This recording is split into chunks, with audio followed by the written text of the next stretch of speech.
Tom Wysmuller. I'm very, very pleased to be here at the conference.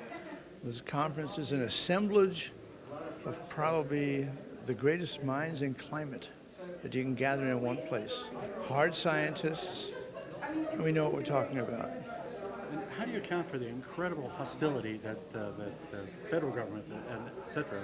Well, the federal government is looking for climate as a method of taxation. In other words, if you can tax petrochemicals, what happens to the taxes? They get passed through to people like you and me who have to pay for them. But the governments in the world are looking for revenue. And that's why you have this world movement to focusing on climate as a mechanism for generating revenue. But climate is always changing, always has changed. The warming of the planet is real. In other words, the oceans are getting warmer. And if you look at the molecular density of seawater versus air, it's about 800 to 1. So the globe as an entity is getting warmer. The air temperatures, however, are not. Air temperatures are flatlined. There's reasons for it.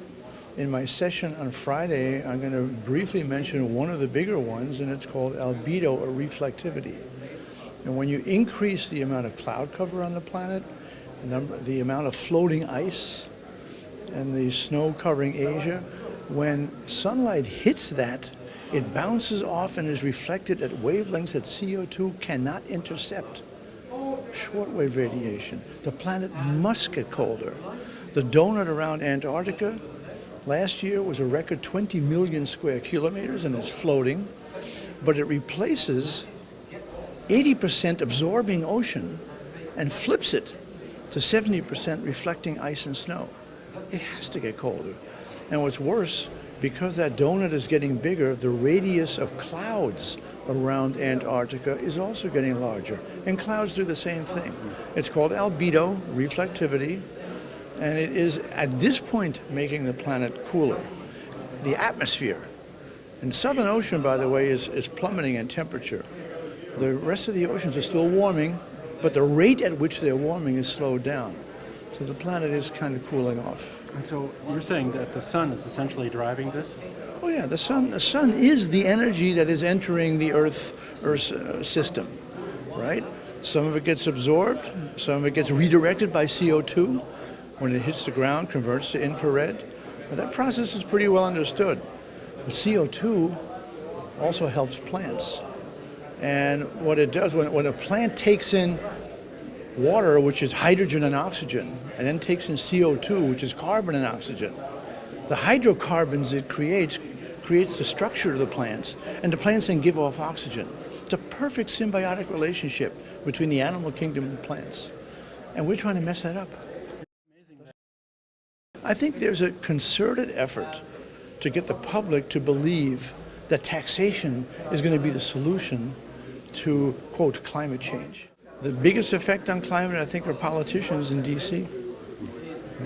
And they're inventing most of it. Sure, last question, go ahead. COP21, do you think that they're going to be able to pull off their carbon tax at COP21? Yes, they're going to try. Should they pull it off? No. Are they going to try? Yes, they're going to try very hard. But Jim Inhofe just sent around this morning a very nice fact sheet refuting 12 claims made by climate alarmists. Every one of these is true, by the way. In other words, there are not more hurricanes, there are less hurricanes. There are not more tornadoes, there are less tornadoes. Not only that, every category of tornado has gone down. These are facts. They need to deal with facts. And how do you account for NASA going along with the official story? Look, the leadership of NASA is appointed by the administration, all right? NASA has seen its way to funding to jump on the climate bandwagon. It's very sad. I mean, I was with NASA in the good days, and we were making things that were great strides for humanity. I don't think that's true anymore. I think the agency has almost been hijacked, and that concerns us. So it just means a few residual individuals who haven't capitulated totally, when you say almost. Or retirees like myself. You know, I have no axe to grind. I'm on nobody's payroll. No oil company is funding me. No Echo Group is funding me either. I'm telling you the truth and the science as I know it. And I'm a pretty damn good meteorologist, and I'll keep doing that.